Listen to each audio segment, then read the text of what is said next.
ನನಗೆ ಒಂದು ರೀತಿಯಲ್ಲಿ ಸಂತೋಷ ಆಗುತ್ತೆ. 1979ರಲ್ಲಿ ಆ ದುಃಖದ ಮಡಿಲಲ್ಲಿ ನಾನು ಸುಮಾರು 4 ತಿಂಗಳು ಅರ್ಧ ಬದುಕಿದ್ದೆ. ನಾನು ನನ್ನ ತಮ್ಮನ್ನು ಕರ್ಕೊಂಡೋಗಿ ವಾಪಸ್ ಬಂದ ನಂತರ ನನ್ನ ಪ್ರಯತ್ನ 3 ವರ್ಷ ಕಾನೂನು ಪ್ರಕಾರ ಈ ಖಾಕಿ ಡ್ರೆಸ್ಸನ್ನ ಎಲ್ಲ ಆಫೀಸ್ಗಳು ಎಲ್ಲೆಲ್ಲ ತಿರುಗಿ ಅದನ್ನೆಲ್ಲ ನಾವೇ ತಟ್ಟೆಯಲ್ಲಿ ಹಾಕಿದ ಹಣ ನುಂಗಿಬಿಟ್ಟಿತ್ತು. ನಾವು ತಟ್ಟೆಯಲ್ಲಿ ಹಣ ಹಾಕ್ತೇವೆ, ಅದು ಖರ್ಚು ಮಾಡ್ತಾರೆ. It's very simple. ಇದನ್ನು ಯಾಕೆ ಹೇಳ್ತೇನೆ ಅಂದರೆ, ನಾವು ದೇವರು ಅಥವಾ ನಮಗೆ ಭಕ್ತಿ ಇದೆ ಅಥವಾ ನಮ್ಮದೇ ಜಾತಿ ಇದೆ ಇಂಥದ್ದೆಲ್ಲ ಹಾಕ್ತೇವೆ. ಆ ಹಣ ವೇದದಲ್ಲಿ ಕೊಂದರು ಸಹಿತ ಜೀರ್ಣ ಮಾಡಿಬಿಡ್ತಲ್ಲ ಆ ಹಣ. ಆ ದೇವರಿಗೆ ಗೊತ್ತುಂಟು. ಅದರ ನಂತರ ಮಕ್ಕಳ ಬೆಳವಣಿಗೆಯಲ್ಲಿ ನಾನು ಅಳವಡಿಸಿಕೊಂಡು ನನ್ನ ಪಾಡಿಗೆ ನಾನು ಬದುಕ್ತಾ ಇದ್ದೆ.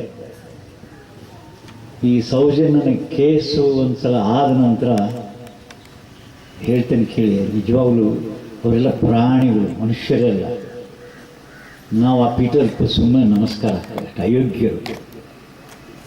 ಯಾಕಂದರೆ ಅವರಲ್ಲಿ 1.5 ಕಿಲೋಮೀಟರ್ ಇದ್ದು ಒಂದು ಹುಡುಗಿ ಗರ್ಭದಲ್ಲಿ ಹೊಯ್ಗೆ ತುಂಬಿಸಿದರೆ ಅನ್ನೋ ನಿದ್ದೆ ಮಾಡಬೇಕು. ಇವರೆಲ್ಲ ಕರುಣೆ ಇದೆಯಾ, ಮನಸ್ಸಿದೆಯಾ? ಇವರ ಸ್ಥಾನ ತಗೊಂಡು ಬೆಂಕಿ ಹಾಕೋದಿಲ್ಲ, ಸಮುದ್ರಕ್ಕೆ ಹಾಕುವ.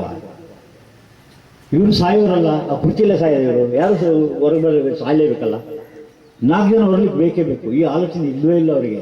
ಅವರ ಹಣ ಯಾಕೆ ಖರೀದಿ ಮಾಡೋದು, ಯಾರನ್ನು ಕರೆಯೋದು, ಯಾರಿಗೆ ಹಣ ಕೊಡೋದು, ಇದೇ ಆಲೋಚನೆ ಇರೋದು.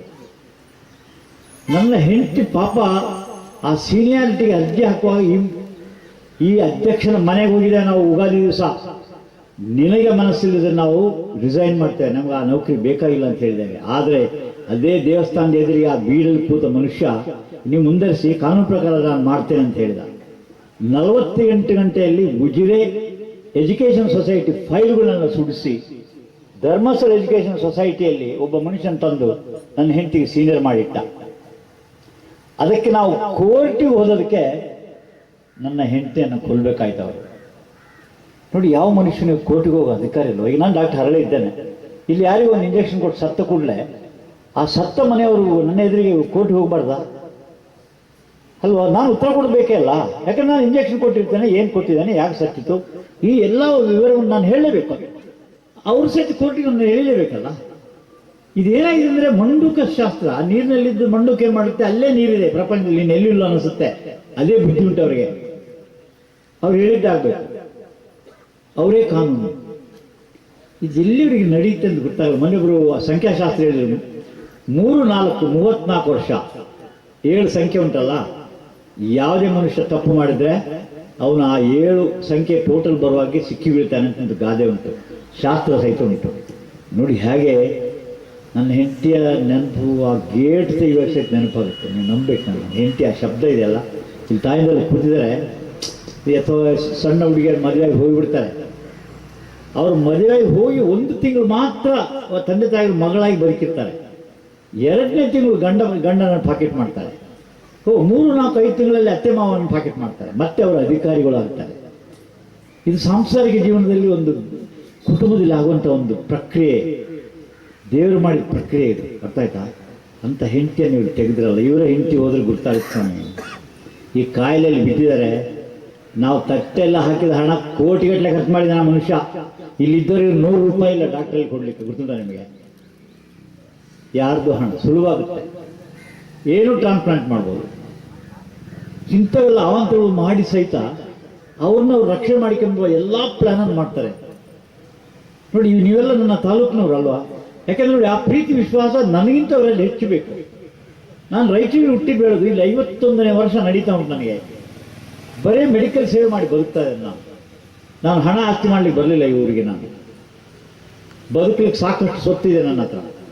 ಆದರೂ ತಂದೆ ವ್ಯಾಪಾರ ಬಿಟ್ಟ ನಂತರ ಈ ವೈದ್ಯನಾಗೇ ಬದುಕಬೇಕಂತ ಬದುಕಿದ್ದೇನೆ ಇವತ್ತಿನವರೆಗೂ. ಆದರೆ ಈ ಘಟನೆ ಒಂದು ನನಗೆ ನಿಜವಾಗ್ಲೂ ನೋವು ತಂದ ಘಟನೆ. ಇದನ್ನು ಆ ಸೌಜನ್ಯ ರೂಪದಲ್ಲಿ ಎತ್ತಿ ಹಿಡಿತಾರೆ ಅಂತ ಹೇಳೋದು ಸಣ್ಣ ಶಬ್ದ ಆಗುತ್ತೆ ಅಂತ ಕಾಣುತ್ತೆ. ಎತ್ತಿ ಹಿಡಿಯೋದಲ್ಲ, ನ್ಯಾಯಕ್ಕಾಗಿ ಪರಿವರ್ತನೆಯನ್ನ ಸಮಾಜದಲ್ಲಿ ತರುವುದು. ಎಷ್ಟೋ ಜನ ವಯಸ್ಸನ್ನು ಏನೋ ಕಾಮೆಂಟ್ ಮಾಡಿ ಏನೆಲ್ಲ ಹೇಳಲಿಕ್ಕೆ ಸಾಕು. ಆ ಶಬ್ದಗಳಿಗೆ ಮರೆಯೋದಿಲ್ಲ ಅಷ್ಟೇ. ಯಾಕಂದ್ರೆ ಯಾರಾದರೂ ಒಬ್ಬರು ಎದ್ದು ನಿಂತು ಪ್ರತಿಭಟಿಸಲೇಬೇಕಲ್ಲ. ಈಗ ನೋಡಿ, ತಂದೆ ತಾಯಿಗಳಲ್ಲಿ 2 ಮಕ್ಕಳು ಇರ್ತವೆ. ಒಂದು ಮಗನ ತಂದೆ ಹೊಡಿತಾ ಇರ್ತಾರೆ. ಆ ಮನೇಲಿ ಏನಾಗುತ್ತೆ ಗೊತ್ತುಂಟ? ತಾಯಿ ಆದರೂ ರಕ್ಷಣೆ ಬರ್ತಾರೆ. ಇನ್ನೊಂದು ಮಗು ದುಃಖ ಪಟ್ಬಿಟ್ಟು ಎಳ್ಕೊಂಡು ಹೋಗುತ್ತೆ ಅಣ್ಣನ ತಮ್ಮನ್ನ, ಅಲ್ವಾ? ಇದು ಪ್ರಕ್ರಿಯೆ. ಆ ರೀತಿಯಲ್ಲಿ ಮಹೇಶ್ ಶೆಟ್ಟಿ ಇವತ್ತು ಬಂದು ಆ ಸೌಜನ್ಯ ತಂದೆ ತಾಯಿಗಳ ನೋವು ನಮ್ಗೆ ಯಾರಿಗೂ ತಕ್ಕೊಳ್ಳಿಕ್ಕಾಗಲ್ಲ, ಅವ್ರು ಅನುಭವಿಸ್ಲೇಬೇಕು, ಏನು ಮಾಡ್ಲಿಕ್ಕಾಗಲ್ಲ. ನನ್ನ ಮಗ ಹೇಳಿದಾಗೆ ನಾವು ಏನು ಮಾಡಿದ್ರು ತಾಯಿ ವಾಪಸ್ ಬರುತ್ತಾಳಂತ ಶಬ್ದ. ಹಾಗೆ ಸೌಜನ್ಯಂತೂ ನಮಗೆ ವಾಪಸ್ ಬರಲ್ಲ. ಆ ದುಃಖ ಆ ತಂದೆ ತಾಯಿಗಳಿಗೆ ಕೊನೆಯವರೆಗೂ ಉಂಟು. ನನ್ನ ಮಕ್ಕಳಿಗೂ ಕೊನೆಯವರೆಗೆ ವೇದದಲ್ಲಿ ಬರಲಿಕ್ಕೆ ಸಾಧ್ಯನೇ ಇಲ್ಲ. ಆದರೆ ಆ ನೋವು ನಮ್ಮಲ್ಲಿ ಕುದಿತಾ ಇದೆ ಅದು ಇವತ್ತಿಗೂ. ಮಗ ಏನೋ ಡಾಕ್ಟ್ರಾಗಿ ಅವನು ಸ್ವಲ್ಪ ಸಮಾಧಾನದಲ್ಲಿ ಬದುಕ್ತಾನೆ, ಆದರೆ ಮಗಳಿಗೆ ಟೆಲಿಫೋನ್ಗಳು ಮಾಡುವಾಗೆ ಎಷ್ಟು ದುಃಖ ಆಗುತ್ತೆ ಗೊತ್ತುಂಟ. ಮೊನ್ನೆ ಒಂದು ಸಣ್ಣ ಉದಾಹರಣೆ ಹೇಳ್ತೇನೆ ಕೇಳಿ. CPIMನವರು ಒಂದು ಜಾಥಾ ಮಾಡಿದರು. ಜಾಥಾದಲ್ಲಿ ಸುಮಾರು ನನ್ನ ಹೆಂಡತಿದು ಒಂದು 22 ಫೋಟೋ ಸೌಜನ್ಯ ಒಟ್ಟಿಗೆ ಹೆಗಲ ಮೇಲೆ ಇಟ್ಕೊಂಡು ಆ ತಾಯಿಯಂದ್ರೆ ನಡ್ಕೊಂಡು ಬರ್ತಿದ್ರು. ನಾನು BC ರೋಡಲ್ಲಿ ನೋಡುವಾಗೆ ತಲೆಬಿಸಿ ಆಯಿತು. ಮಂಗಳೂರು ಹೋಗಿ ಕಣ್ಣೀರು ನೀರು ಹಾಕ್ತಾ ಇದ್ದೆ ನನ್ನ ಬಸ್ಸಲ್ಲಿ. ನ್ಯಾಯಕ್ಕಾಗಿ ನಾನು ಅವಳ ಫೋಟೋ ಹಿಡ್ಕೊಂಡು ಈ ಧರ್ಮಸ್ಥಳದಲ್ಲಿ ಉಪವಾಸ ಸತ್ಯಾಗ್ರಹ ಮಾಡಿ ಇವರಿಗೆ ಜಗಳ ಮಾಡಬೇಕು, ನಾನು ನ್ಯಾಯ ಕೊಡು ಅಂತೇಳಿ. ಅದನ್ನು ನಿಮ್ಮಂಥವರೆಲ್ಲ ಮಾಡ್ತಾ ಇದ್ದೀರಲ್ಲ, ನಿಜವಾಗೂ ಸಾಷ್ಟಾಂಗ ನಮಸ್ಕಾರ ಹಾಕಬೇಕು. ಗೊತ್ತಾಯ್ತಾ? ಇದು ಮನುಷ್ಯತ್ವ, ಇದು ಮನುಷ್ಯತ್ವ. ಈ ವೇದವಲ್ಲಿ ನಾವು ಕೊಂದದ್ದು ಪ್ರೂವ್ ಮಾಡಿದಕ್ಕಿಂತ ಇದು ಹೆಚ್ಚು ಬೆಲೆ ಉಂಟು ಇದಕ್ಕೆ. ಯಾಕೆಂದ್ರೆ ನೋಡಿ, ನಾನು ಒಬ್ಬನೇ, ಯಾಕಂದ್ರೆ ಘಟ್ಟದ ಅಂತ ನನಗೊಂದು ಶಬ್ದ ಇತ್ತು ಅವಾಗ, ದಯಮಾಡಿ ಕೇಳಬೇಕು. ಘಟ್ಟದ ಡಾಕ್ಟ್ರು, ಘಟ್ಟದವನು, ಈ ಶಬ್ದಗಳು ಹಾಕ್ತಾನಿದ್ರು. ಆದರೂ ಸಹಿತ ಕೊಂದ ನಂತರ ಆದರೂ ಒಬ್ಬರಾದರೂ ಅಪ್ರಿಷಿಯೇಟ್ ಮಾಡಿದ್ದಾರೆ. ಕೆಲವೇ 4 ನನ್ನ ಆತ್ಮೀಯ ಸ್ನೇಹಿತರು ಮಾತ್ರ, ಅವರು ಮಾತ್ರ ಇದ್ರು. ಈಗ ನನಗೆ ತಾಲೂಕಿನಲ್ಲಿ ಕನಿಷ್ಠ 50% ಜನ ಉಂಟು ನನ್ನಿಂದ. ಯಾರು ಏನು ಮಾಡ್ಲಿಕ್ಕಾಗಲ್ಲ. ಈಗ ನೋಡಿ, ಈ ಒಂದು 15 ದಿವಸ ನಾನು ಅನಲೈಸ್ ಮಾಡ್ತೇನೆ ಕೇಳಿ. ಯಾಕಂದ್ರೆ ನಿಮಗೆ ಆ ಒಂದು ಆಲೋಚನೆ ಇರಲಿಕ್ಕಿಲ್ಲ. ನಾವು ಬುದ್ಧಿವಂತರೆಲ್ಲ ಕಳ್ಳರು. ನಾವು ನಮ್ಮ ಬುದ್ಧಿವಂತಿಗೆ ನಾನು ಲಾಭಕ್ಕೆ ಯೂಸ್ ಮಾಡ್ತೇವೆ. ನಾವು ಶಾಲೆಯಲ್ಲಿ ಕಲಿತು ಡಿಗ್ರಿ ಎಲ್ಲ ತಗೊಂಡು ಕಳ್ಳತನಕ್ಕೆ ನಾವು ಬೇರೆ ರೀತಿಯಲ್ಲಿ ದಾರಿ ಹುಡುಕ್ತೇವೆ, ಸೀದಾ ಕಳ್ಳತನ ಮಾಡಲ್ಲ.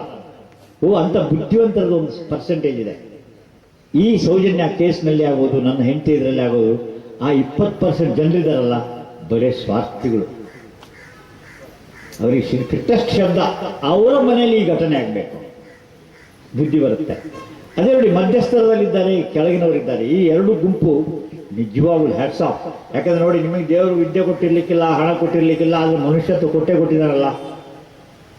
ಈಗ ನನ್ನ ಹೆಂಡತಿ ಕೊಂದೋದಕ್ಕೆ ಸಪೋರ್ಟ್ ಮಾಡ್ತಾನೆ ಅಂತ ಹೇಳ್ತಾ ಇಲ್ಲ, ಈ ಗುಣ ಪ್ರತಿಯೊಬ್ಬರಲ್ಲಿ ಬೇಕು. ಈಗ ನಾನು ಡಾಕ್ಟರ್ ಒಬ್ಬನ ಇಟ್ಟು ಆ ಪೇಷಂಟ್ ಸಾಯ್ತದೆ, ಸಾಯ್ತೆ ಅಂತ ಓಡ್ಲಿಕ್ಕಾಗತ್ತ ನನಗೆ? ಅದು ಮಾಡ್ಬೋದಾ ನಾವು? ಅಲ್ವಾ? ಕೊನೆಯವರಿಗೆ ಅವನನ್ನು ಕಾಪಾಡೋ ಪ್ರಯತ್ನ ಮಾಡಬೇಕು ನಾವು. ಅದೇ ರೀತಿ ನೀವೆಲ್ಲ ನಮಗೆ ಸಹಕಾರ ಮಾಡಿ ಆ ಸೌಜನ್ಯ ತಂದೆ ತಾಯಿಗಳಿಗೆ ಒಂದು ನ್ಯಾಯಯುತವಾದಂಥ ಒಂದು ಉತ್ತರ ಸಿಗಬೇಕು. ನೋಡಿ, ಅವರ ಹಣದ ಪ್ರಭಾವದಿಂದ ಯಾರನ್ನು ನಂಬಲಿಕ್ಕಾಗಲ್ಲ. ಇದು ಕೆಲಸ ಮಾಡ್ತಾ ಉಂಟು. 50 ವರ್ಷದ ಅನುಭವದಿಂದ ಹೇಳ್ತಾ ಇದ್ದೇನೆ ನಾನು, ಇವತ್ತು ನಾಳೆದಲ್ಲ. ಎಷ್ಟು ಜನ ದುಃಖಿಗಳಿದ್ದಾರೆ.